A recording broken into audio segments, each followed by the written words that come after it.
Viewers, ఆశ్వయుజ మాసంలో అమావాస్య తిథి నాడు దీపావళి పండుగ జరుపుకుంటారు. కుటుంబం అంతా కలిసి ఐక్యతతో ప్రేమానురాగాలతో ఈ దీపావళిని 5 రోజుల పండుగగా జరుపుకుంటారు.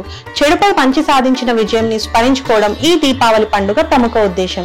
ఈ రోజు లక్ష్మీదేవి, గణపతిని పూజిస్తారు. ప్రముఖంగా లక్ష్మీదేవిని పూజ చేస్తారు. ఈ సందర్భంలో దీపావళి పండుగ డేట్, పూజ శుభ ముహూర్తం అండ్ పూజా విధానం గురించి తెలుసుకుందాం.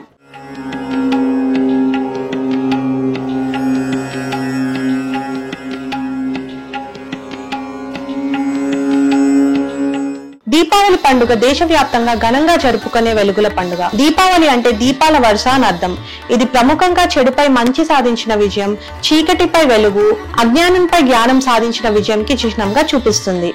ఈ పండుగ చిన్న పెద్ద, పేద లేదా ధనిక, కుల మత భేదాలు లేకుండా ప్రతి ఒక్కరూ ఆనందంగా ఆచరించే పండుగ. దీపావళి పండుగ రోజు ఇంటిని దీపాలు, పూలతో అలంకరిస్తారు. లక్ష్మీదేవిని ఇంటికి ఆహ్వానించి మనస్ఫూర్తిగా పూజిస్తారు. పిల్లలు పెద్దలు కలిసి సాయంత్రం టపాసులు కాలుస్తూ సంబరాలు చేస్తారు. అమావాస్య చీకట్లు తొలగిపోయేలా, దీపాల వెలుగు వెదజల్లేలా టపాసులు పేలుస్తారు. ఈ సంవత్సరం అమావాస్య తిథి 2 రోజులు వచ్చింది, అక్టోబర్ 20 మరియు 21. అందుకే ఏ రోజు దీపావళి పండుగ జరుపుకోవాలనే సందేహం ఉంది. పండితులు చెప్పిన ప్రకారం అమావాస్య తిథి ప్రారంభం అక్టోబర్ 20 సోమవారం మధ్యాహ్నం 3:44. అమావాస్య తిథి సమాప్తి అయ్యేది అక్టోబర్ 21 మంగళవారం సాయంత్రం 5:54.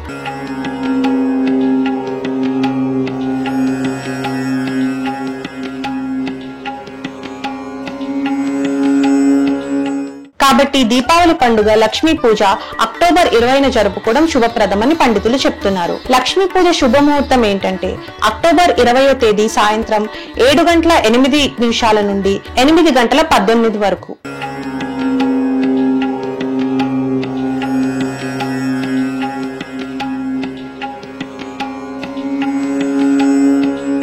ఇప్పుడు దీపావళి 5 రోజుల పండుగ విధానం చూద్దాం. ధనత్రయోదశి మొదటి రోజు. సాధారణంగా దీపావళి 5 రోజుల పండుగ. ఆశ్వయుజ బహుళ త్రయోదశి రోజు ప్రారంభమై కార్తీక శుద్ధ విధితో ముగుస్తుంది. ఈ రోజు కొత్త వస్తువులు, బంగారం, వెండి వంటి వస్తువులు కొనడం శుభప్రదమని నమ్ముతారు. రెండో రోజు నరక చతుర్దశి. ఈ రోజు నరకాసుర వధ నడిచింది. ఉదయంలో అభ్యంగన స్నానం చేసి దీపాలు పెడతారు. దీపావళి 3వ రోజు అక్టోబర్ 20. ఈ రోజు దీపావళి పండుగ జరుగుతుంది. ఈ రోజు సాయంత్రం ఇంటిలో దీపాలను అలంకరిస్తారు, లక్ష్మీదేవి పూజ చేస్తారు. తర్వాత బాణసంచాలు కాలుస్తూ స్వీట్స్ పంచడం జరుగుతుంది. గోవర్ధన పూజ, అది 4వ రోజు. ఈ రోజు శ్రీకృష్ణ గోవర్ధన పర్వతాన్ని ఎత్తడం చిహ్నంగా పూజ చేస్తారు. ఉత్తర భారతంలో ఈ ఆచారం ఫాలో అవుతారు. 5వ రోజు భాయ్ దూజ్. ఈ రోజు అన్నా చెల్లెళ్ల అనుబంధానికి ప్రాధాన్యం ఇస్తారు.